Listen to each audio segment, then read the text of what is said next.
to offer him praise and thanksgiving, to hear and receive his holy word, to bring before him the needs of the world, to ask his forgiveness of our sins, and to seek his grace, that through his Son Jesus Christ we may give ourselves to his service. Let us worship and praise him. Lord, open our lips, that we may glorify and praise your name. Glory to the Father, and to the Son, and to the Holy Spirit, as it was in the beginning, is now, and will be forever. Amen.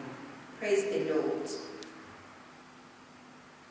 Our hymn is from Psalms 95, Psalms 95, page 43, prayer book. Oh, come, let us sing out to the Lord. Let us shout in triumph to the rock of our salvation. Let us come before his face with thanksgiving and cry out to him joyfully in psalms. For the Lord is a great God and a great King above all gods. In his hands are the depths of the earth, and the peaks of the mountains are his also. The sea is his, and he made it. His hands molded dry land. Come, let us worship and bow down and kneel before the Lord our Maker. For he is the Lord our God. We are his people and the sheep of his pasture. If only you would hear his voice today, for he comes to judge the earth. He shall judge the world with righteousness, and the peoples with his truth. Glory to God the Father, and to the Son, and to the Holy Spirit, as it was in the beginning, is now, and will be forever. Amen. Let us call to mind and confess our sins.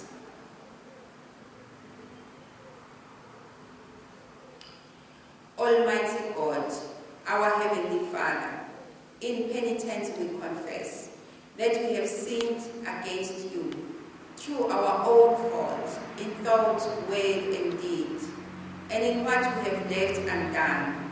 For the sake of your Son, Christ our Lord, forgive us all that is past, and grant that we may serve you in newness of life, to the glory of your name. Almighty God, have mercy on us, forgive us our sins, and keep us in eternal life. Through Jesus Christ, our Lord. Amen. Psalm 89, which is found on page 716 of our prayer book. We'll start from verse 20 to 37. Psalm 89. I have set a youth above a warrior. I have exalted a young man out of the people. I have found my servant David, and anointed him with my holy oil. My hand shall uphold him, and my arm shall strengthen him. No enemy shall deceive him, no evil man shall hurt him. I will crush his adversaries before him, and strike down those that hate him. My faithfulness and loving kindness shall be with him, and through my name his head shall be lifted high. I will set the hand of his dominion upon the western sea, and his right hand shall stretch to the streams of Mesopotamia. He will call to me, "You are my Father, my God and the rock of my salvation." I will make him my firstborn son, and highest among the kings of the earth. I will ever maintain my loving kindness toward him, and my covenant with him shall stand firm. I will establish his line forever, and his throne like the days of heaven. his children forsake my law and will not walk in my judgments, if they profane my statutes and do not keep my commandments, then I will punish their rebellion with the rod and their iniquity with blows. But I will not cause my loving kindness to cease from him, nor will I betray my faithfulness. I will not profane my covenant or alter what has passed from my lips. Once and for all I have sworn by my holiness, I will not prove false to David. His posterity shall endure forever, and his throne be as the sun before me. Glory to the Father, and to the Son, and to the Holy Spirit, as it was in the beginning, is now, forever. Amen. The first lesson is written in Samuel, 2 Samuel chapter 7. 2 Samuel chapter 7, reading from verse 1. Nathan's message to David. King David was settled in his place, and the Lord kept him safe and from all his enemies. Then the king said to the prophet Nathan, "Here I am living in a house built of cedar, but God's covenant box is kept in a tent." Nathan answered, "Do whatever you have in mind, because the Lord is with you." But that night the Lord said to Nathan, "Go and tell my servant David that I say to him, you are not the one to build a temple for me to live in. From the time I rescued the people of Israel from Egypt until now, I have never lived in a temple. I have traveled around living in a tent. In all my traveling with the people of Israel, I never asked any of the leaders that I appointed why they had not built me a temple made of cedar. So tell my servant David that I, the Lord Almighty, say to him, I took you from there looking after sheep in the fields and made you the ruler of my people Israel. I have been with you wherever you have gone, and I have defeated all your enemies as you advanced. I will make you as famous as the greatest leaders in the world. I have chosen a place for my people Israel, and have settled them there, where they will live without being oppressed anymore. Ever since they entered this land, they have been attacked by violent people, but this will not happen again. I promise to keep you safe from all your enemies and to give you descendants. When you die and are buried with your ancestors, I will make one of your sons king and will keep his kingdom strong. He will be the one to build a temple for me, and I will make him sure that his dynasty continues forever. I will be his father, and he will be my son. When he does wrong, I will punish him as a father punishes his son. Here ends the first lesson. Blessed be the Lord our God of Israel. He has come to his people and set them free. He has raised up for us a mighty Savior, born of the house of his servant David. Through his holy prophets he promised of old that he would save us from our enemies, from the hands of all who hate us. He promised to show mercy to our fathers, and to remember his holy covenant. This was the oath he swore to our fathers,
The second reading is from Mark chapter 6, beginning from verse 30 to 34, and then we move to verse 53 to 56.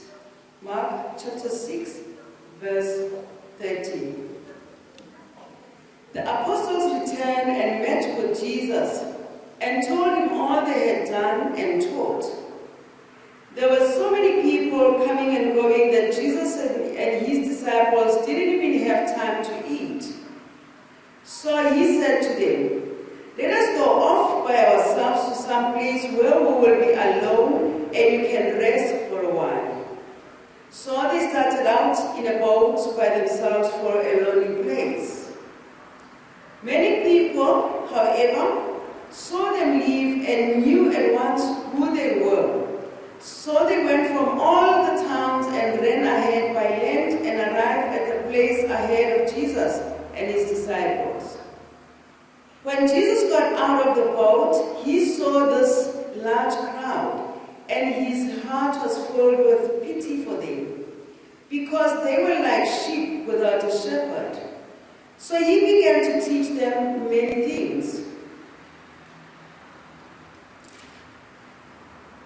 Let's do verse 53.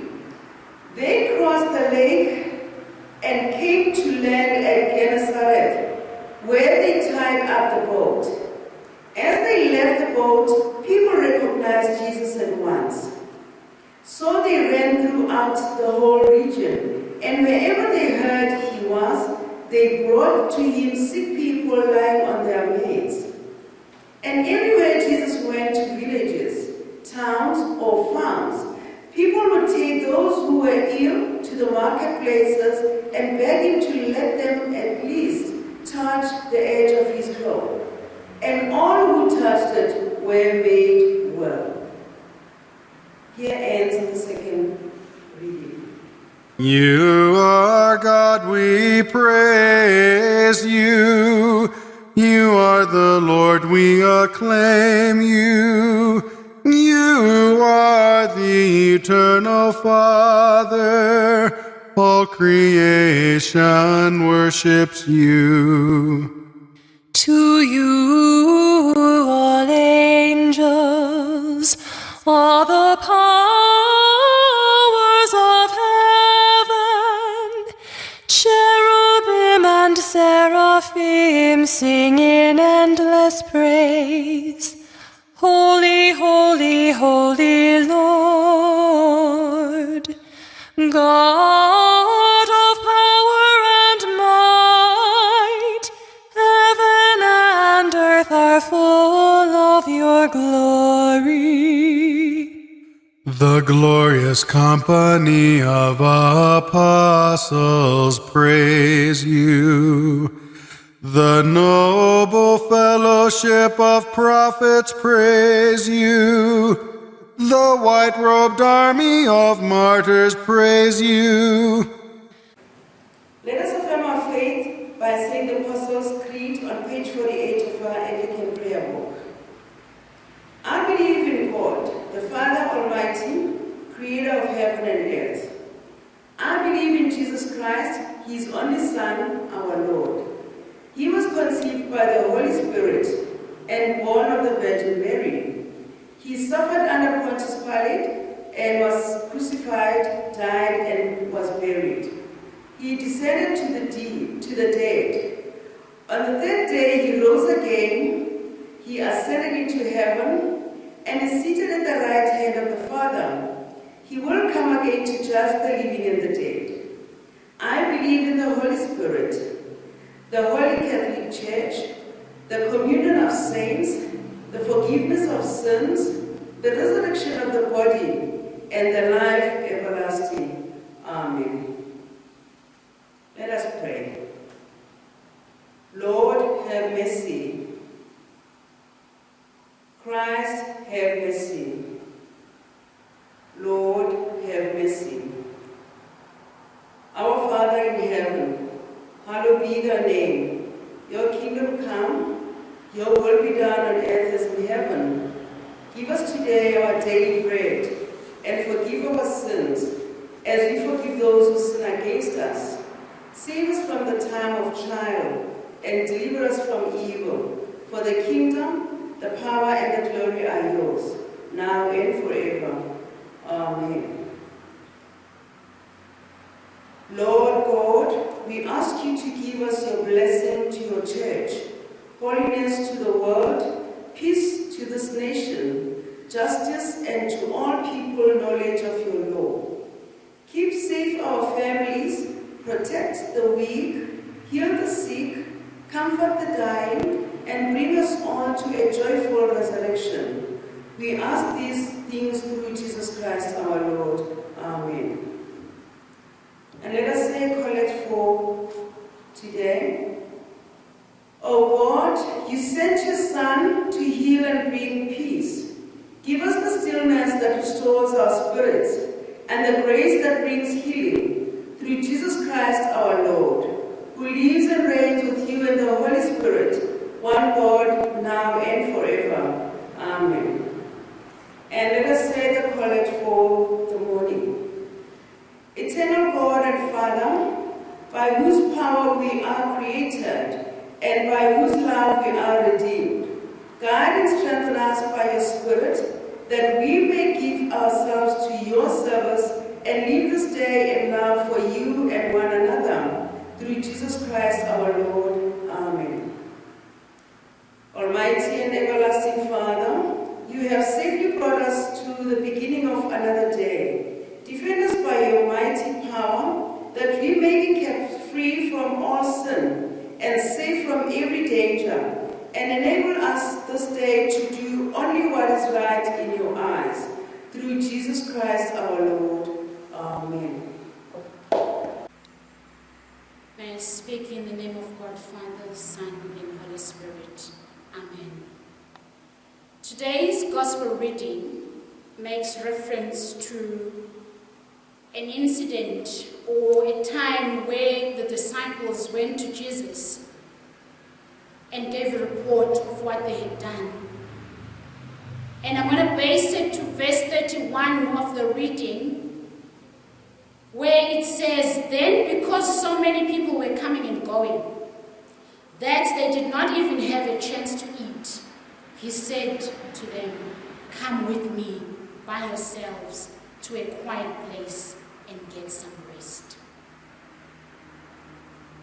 Just to put this into context, if you read Mark 6 from verse 7, Jesus had sent out his disciples in pairs and gave them authority over impure spirits and instructed them to take nothing for the journey except a staff.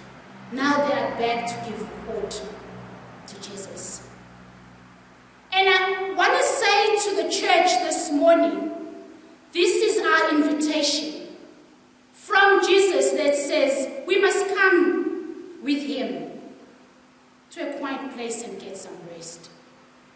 Generally, the word rest is always associated with sleep because, and you know that you are well rested when you've had a good sleep because you wake up feeling rejuvenated and ready to take on new tasks.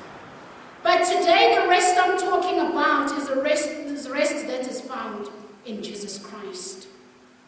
I want to just point out and maybe draw from Pope Francis's sermon of 5 September 2018, when he was talking about true rest and false rest. He says, I quote, "Man has never rested as much as today, yet man has never experienced as much emptiness as today." Rest is something that we all long for, and of course it's something that we all need. But what we need to understand is that this world will never give us rest.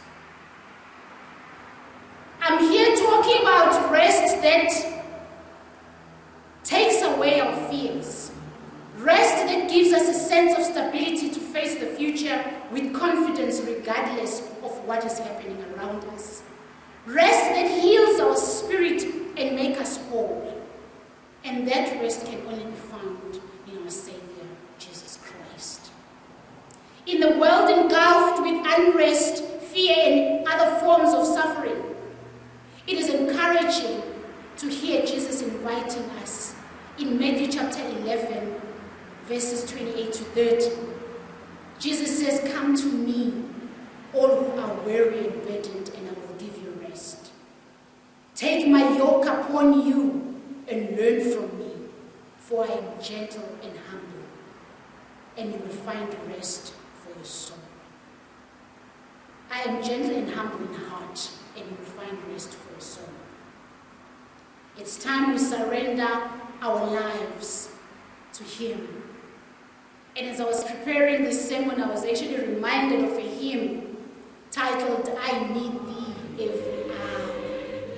And there's a verse in that hymn that stands out for me at this point in time, where it says, "I need Thee every hour, in joy or pain. Come quickly and abide, or life is vain." Because without Christ abiding with us, our life is vain. It's time we draw nearer to Him. James 4:8 says, when we draw near to God, He will draw near to us. This world never gave us joy. Therefore, it cannot take our joy away from us. I was also reminded of two men. A story is found in Acts chapter 16. Paul and Silas, who were severely flogged and thrown into prison for rebuking the spirit, the unclean spirit from a girl. So they were then put before the authorities, and they were thrown into prison, and the prison guard was actually instructed to look after them carefully. And upon instruction, he then threw them in an inner cell and tied them and fastened their feet in the stocks. But none of these things deterred Paul and Silas from praising God. The Bible tells us that they prayed and sang hymns throughout the night, in the middle of the night, and a violent earthquake erupted, shaking the foundations of the prison. Paul and Silas refused to be prisoners of the circumstances before them. Brothers and sisters, this world will never give us rest, I repeat. This world has never given us joy, therefore it cannot take our joy away from us. It's time we lift up our eyes to the Lord, like the psalmist would say in Psalm 121, verse 1 and 2. He says, "I lift up my eyes to the mountains. Where does my help come from? My help comes from the Lord, the maker of heaven and earth." At the time of turmoil and unrest that is wreaking havoc on our beautiful South Africa, especially with reference to the events of the past week, it is becoming clear that our material opulence, political connection, intellectual acumen, or anything that elevates our status is no longer relevant. This morning I implore you, brothers and sisters, to rest and trust in the Lord, the rock eternal. Apostle Paul says, anyone who believes in Him will never be put to shame. It's time for us to go and find our prayer corner and invite Jesus to prevail in our lives in this world that we live in, that He saves us and heals our land. In the name of God, Father, Son, and Holy Spirit. Amen. In the name of the Father, Son, and the Holy Spirit. Lord, this morning we come to you, we humble ourselves. We thank you for all what you've done for us.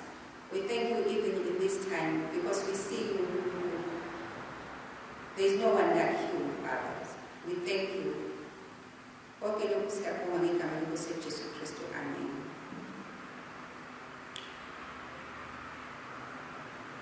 the thanksgiving.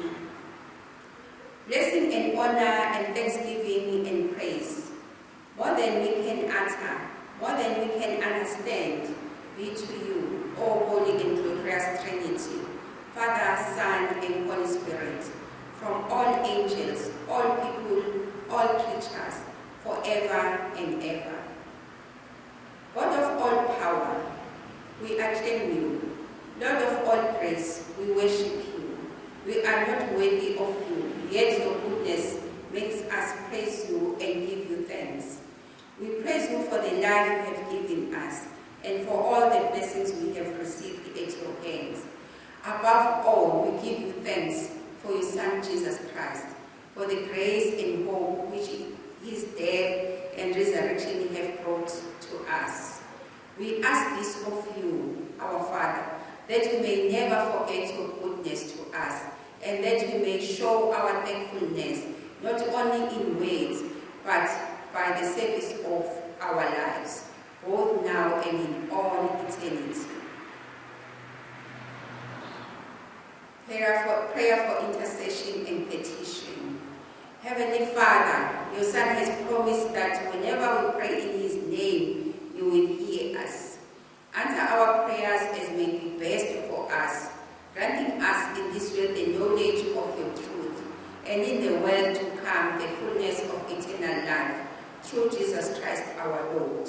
May the Lord bless us and watch over us. May the Lord make his face shine on us and be gracious to us. May the Lord look kindly on us and give us peace. The grace of our Lord Jesus Christ and the love of God and the fellowship of the Holy Spirit be with us all forever. Amen.